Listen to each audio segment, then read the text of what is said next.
그 요즘 그 수원 전세 사기 네. 사건이 좀 떠들썩하지 않습니까? 아, 그것도 뭐 사람 400명? 네. 예. 지금 피해 액수가 뭐 300억, 400억 뭐 이렇게 하더라고요. 예. 뭐 그 뒤에 또 대전 사기 사건도 터졌다는데 거기는 뭐 3천억인가요?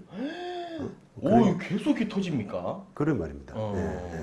그러니까 지금 이제 이게 갭 투자 때문에 갭 투자가 있었던 지역은 뭐 지역 불문하고 수도권이든 지방이든 앞으로 계속 터질 그 예상이 됩니다.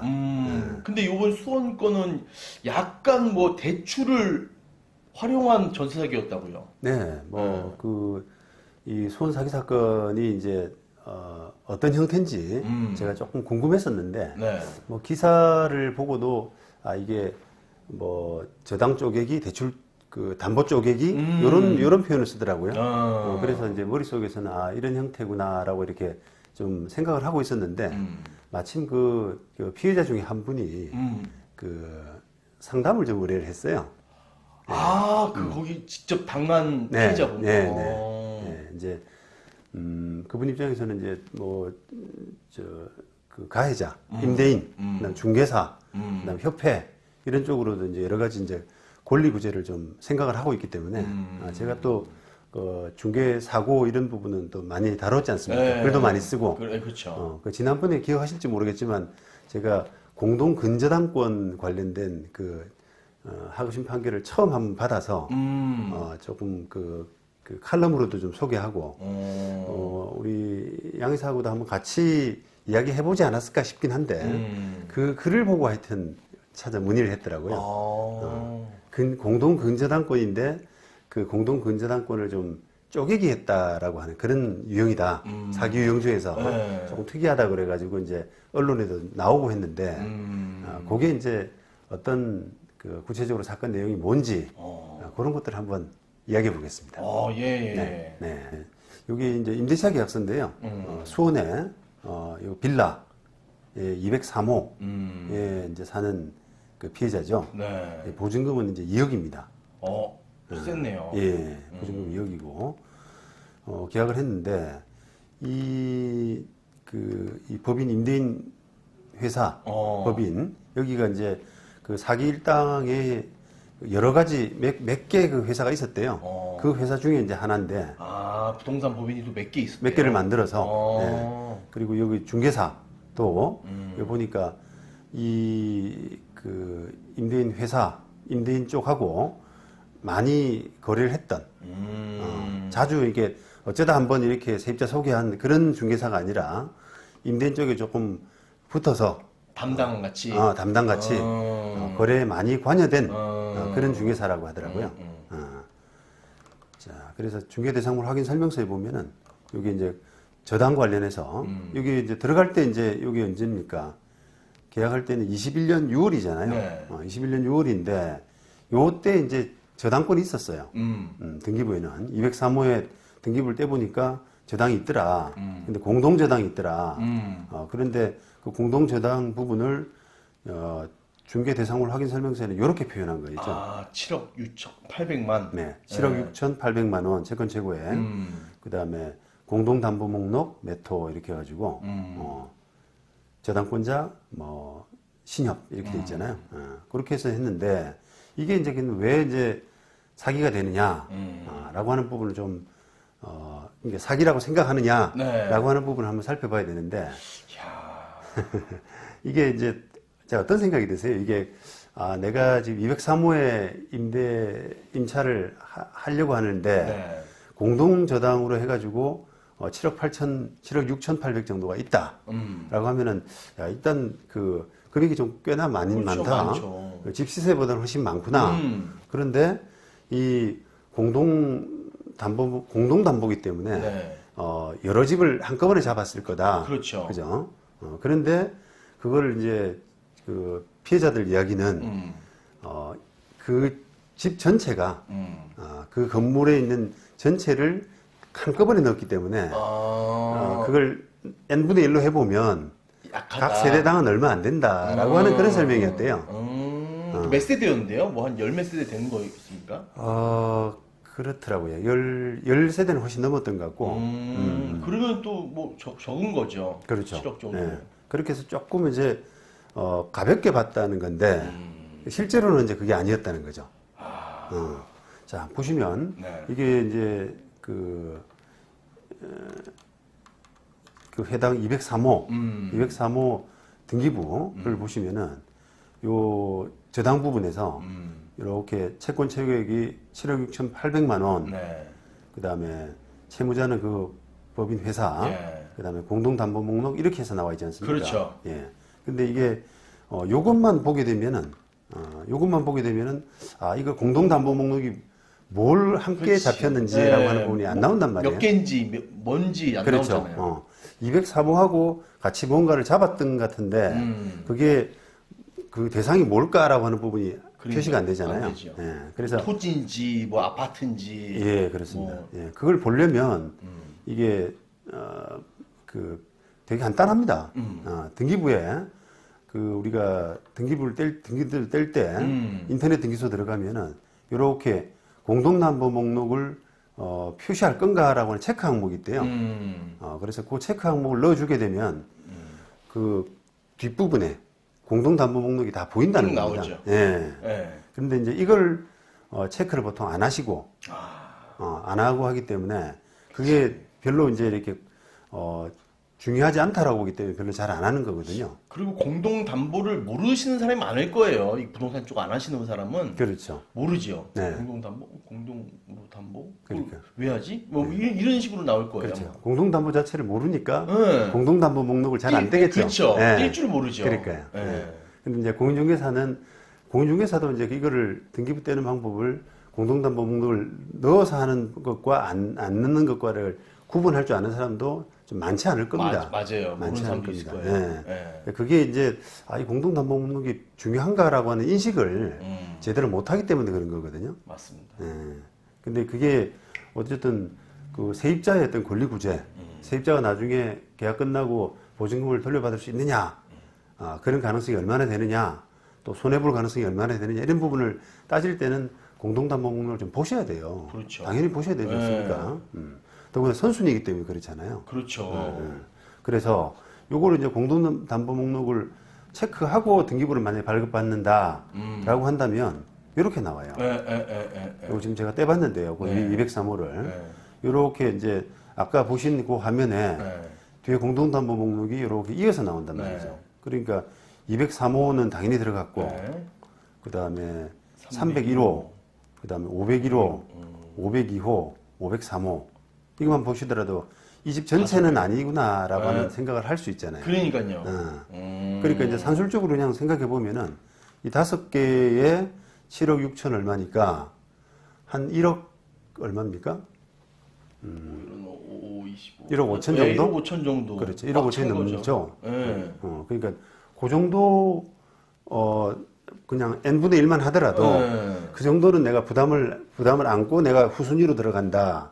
그렇게 생각하셔야 되잖아요. 그러니까요. 근데 이제 되게 큰 금액이죠. 그렇죠. 예. 근데 그 집이 만약에 10세대다 전체가 라고 하게 되면은 그냥 오판을 하게 되는 거죠. 다 10세대에 관련된 공동 담보기 때문에 담보기 때문에 하나당으로 보면 7,600 정도밖에 안 되는구나. 이렇게 이제 오판을 하게 된다. 그러니까요. 그런 오해 살 수 있죠. 네네. 그래서 이제 그런 부분에 대해서 이제 그 피해자들이 의심을 하고 있는 겁니다. 이 중개소가 그 임대인하고 특별한 관계가 있고, 뭐 들리는 말로는 그게 뭐 친인척, 한 일당이다, 뭐 이런 말도 있더라고요. 그래서 그런 이제 중개사가 막 한패가 되게 되면 그 설명을 해줄 때 객관적이고 중립적으로 하지 않고 그렇죠. 치우쳐서 괜찮아요. 이 정도 담보면 그렇죠. 이 큰 건물에 있는 건데 뭐. 말이 너무 과감해지잖아요. 네. 뭐 임대인이 훌륭한 사람이고 돈이 많고 이렇게 해서 이제 그 걸러지지 않는 말들이 막 나오거든요. 맞아요. 그러니까 이제 그런 의심을 지금 사고 있는 상황이라고 하는데 어쨌든 이제 그런 중개업자이기 때문에 이걸 고의로 그 자기들이 일부러 그 쪼개기 저당을 하지 않았을까. 그러니까요. 그랬겠죠. 만약에 한꺼번에 했더라 그러면 굉장히 큰 금액. 그렇죠. 그죠? 네. 큰 금액이 설정됐을 텐데. 막 10매동, 뭐 20매동 막 이러겠죠. 그렇습니다. 예. 예, 그래서 어쨌든 지금 요런 이제 사건인데 어쨌든 이게 이 사건 통해서 보신 것처럼 네. 공동담보 목록을 반드시 좀 확인하셔야 됩니다. 음. 확인하시고 그다음에 지난번에 이제 공동 저당 관련해서 제가 이제 칼럼도 쓰고 하급심에서 처음 판결 받았다라고 하는 그 부분도 어떤 취지냐면은 이게 우리가 단순히 그냥 그 공동담보가 있는 부분을 예를 들면 내가 지금 들어가는 집에 5세대에 뭐 7억 6천짜리가 있다라고 하면은 나 그냥 n분의 1로 해가지고 한 1억 5천 정도 선순위가 있구나. 단순히 이렇게 생각하실 게 아니라 그 공동저당이라고 하는 부분은 사실은 채권자가 은행이잖아요. 네. 그쪽에서 담보 실행을 굉장히 편하게 하기 위해서 잡은 거거든요. 그렇죠. 예, 그러다 보니까 네. 만약에 이제 이분이 203호인데 이 공동 저당의 실행이 아주 뭐 우연한 계기로 해가지고 203호에 먼저 실행이 돼 버리면 맞아요. 그 알죠. 먼저 실행이 돼 버리면 그 선순위가 다 받아가 버리잖아요. 네. 그러면 그 보증금이 한 푼도 못 받는 그런 결과가 생긴단 말이죠. 물론 이제 지난번 칼럼에서도 제가 대위라고 그래서 네, 순차적으로 이제 나중에 나중에 그 저당권자 지위를 대위할 수 있는 그런 뭐 방법도 말씀드리고 했는데 네. 어쨌든 이게 이제 세입자 입장에서는 그렇게 복잡한 법리를 생각할 수는 없고 네. 안전하게 이 공동 저당이면은 좀 혹시 내가 살고 있는 그 집에 먼저 이렇게 실행되는 거 아니야? 네. 네. 그런 부분을 좀 걱정을 좀 할 필요가 있습니다. 그러니까 이제 그런 걱정을 하신다 그러면은 그런 집은 좀 되도록이면 피하고 아니면은 좀 깔끔하게 한 세대당 이렇게 얼마씩 딱 정해져 있는 예, 예. 공동이 아닌 그렇습니다. 공동만 예. 그렇게 조금 저당을 변경해 달라 그러든지. 근데 그렇게 해야 되는데 뭐 세대를 가면서 그거를 그렇게 저당 변경해 달라고 할 수가 없죠. 그렇죠. 공동담보를 또 모르니까 그렇게 물어볼 수 있는 세입자들도 많이 없을 거예요. 그러니까요. 예. 지금 이제 그 사기라고 생각하는 이유는 이 공동담보 목록을 이렇게 쪼개기를 해놓고 예. 마치 채무가 얼마 없는 것처럼 한 속였다. 다 한 것처럼. 다 한 것처럼. 어. 전체가 다 들어갔는데 요거밖에 안 된다라고 속인 게 아니냐. 말로써. 그렇습니다. 근데 이제 우리 세입자들도 이런 부분을 좀 아시게 되면 공동담보 목록을 좀 떼볼 수가 있잖아요. 그렇죠. 확인해서 정확하게 짚고 넘어가야 됩니다. 음. 뭐 당연히 이제 뭐 보통의 상식이 있는 사람이라면 자기 집 뭐 이 다세대 아닙니까? 다세대 들어갈 때 그 다세대 세를 들어갈 때 그 다세대 등기부를 떼보지 않습니까? 그렇죠. 근데 공동저당으로 뭔가 있다라고 하게 되면 이게 확인해야 된다. 이게 기본이다. 네. 생각하시고 중개사들한테도 요구하고요. 그러니까요. 그게 어떤 의미인지 이런 부분을 네. 좀 몇 개가 잡혀 있는지. 그렇습니다. 설명을 좀 요구할 필요가 있습니다. 그리고 뭐 다가구 주택도 뭐 마찬가지죠. 다가구 주택도 그 공동저당이 있으면은 뭐 공동저당 내용 뭔지 그런 것들 보통은 이제 그 다가구 주택인 경우에는 건물하고 토지 예. 그 정도가 이제 전부니까. 공동담보로 들어가거든요. 예. 그게 이제 일반적이긴 한데 그래도 그게 이제 어떤 내용인지를 기본적으로 파악하시는 그런 노력은 필요하겠죠. 그렇죠. 그리고 다세대는 그래도 조금 그래도 다가구보다는 다른 세입자 그 보증금은 적어도 확인 안 해도 되는 부분이 있잖아요. 그러니까요. 예. 근데 이게 중개사들이 이 경매를 잘 모르니까 경매에는 공동담보를 해가지고 경매로 많이 나오잖아요. 한꺼번에 막 물건번호 1, 2, 3, 4 해가지고. 그래서 공동담보 이거구나 하고 많이 보거든요. 근데 중개사들은 이걸 모르는 사람도 많더라고 이게. 공동담보. 공동담보 그래 뭐 자기 재산 다 해서 빌렸겠지 뭐 이런 생각만 하는 것 같아요. 경매 이제 말씀이 났기 때문에 그 공동담보로 해서 공동저당으로 해가지고 공동경매로 많이 나오거든요. 그렇죠. 그게.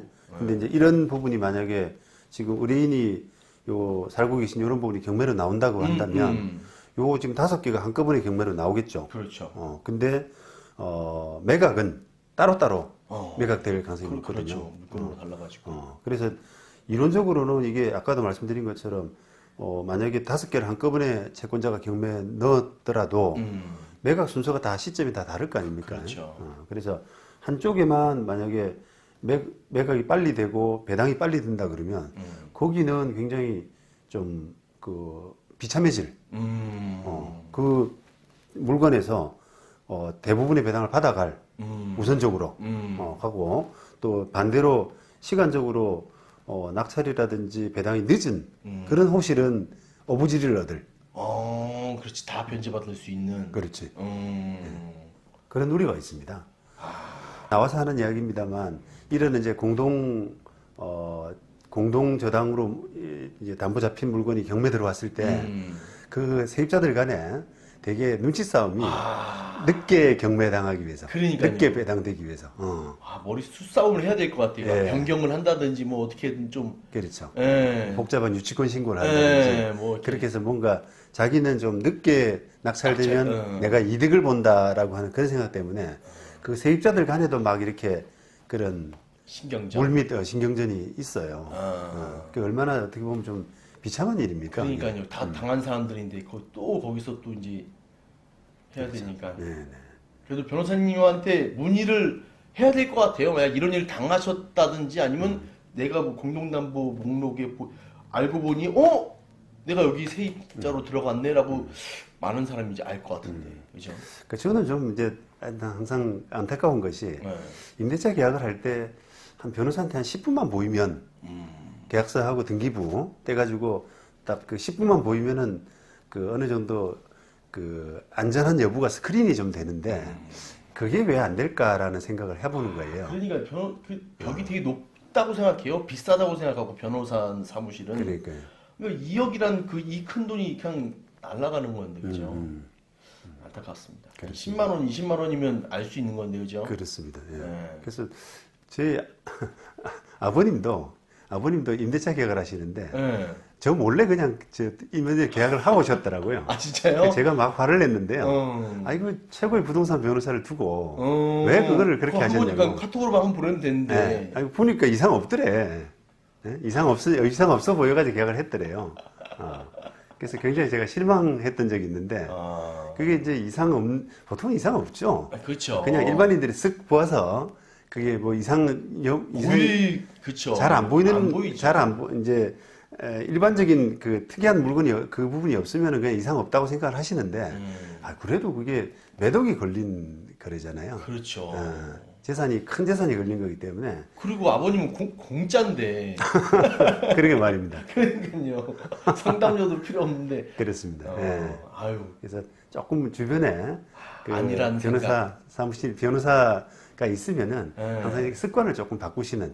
뭐 제가 만약에 그런 역할이 필요하다 그러면 제가 조금 자청을 해서라도 그런 역할을 좀 뭐 5만 원을 받든 10만 원을 받든 계약서를 한번 봐드리고 이거는 뭐 이런저런 점에서 뭐 어떤 코멘트를 좀 해드리는 그런 역할을 자청하고 싶은 생각이 들더라고요. 그러니까요. 요즘 뭐 벽을 너무 높게 안 봤으면 좋겠습니다. 뭐 이게 부동산 쪽 이게 변호사라고 하면 되게 어렵고 높고 비싸고 그거가 필요해 그냥. 중개사가 전문가인데 이러고 그냥 믿어버리니까 이런 사태가 발생하는 것 같아요. 그러니까 너무 안타까워요. 이게 중개사는 우리가 지금 이 사태에서 보시는 것처럼 기대에 좀 못 미치거든요. 여러 가지로. 그렇죠. 그렇기 때문에 스스로 자기 이제 본인을 지켜야 된다라고 생각하시고 조금 그런 그 습관을 좀 바꿀 필요가 있겠습니다. 네.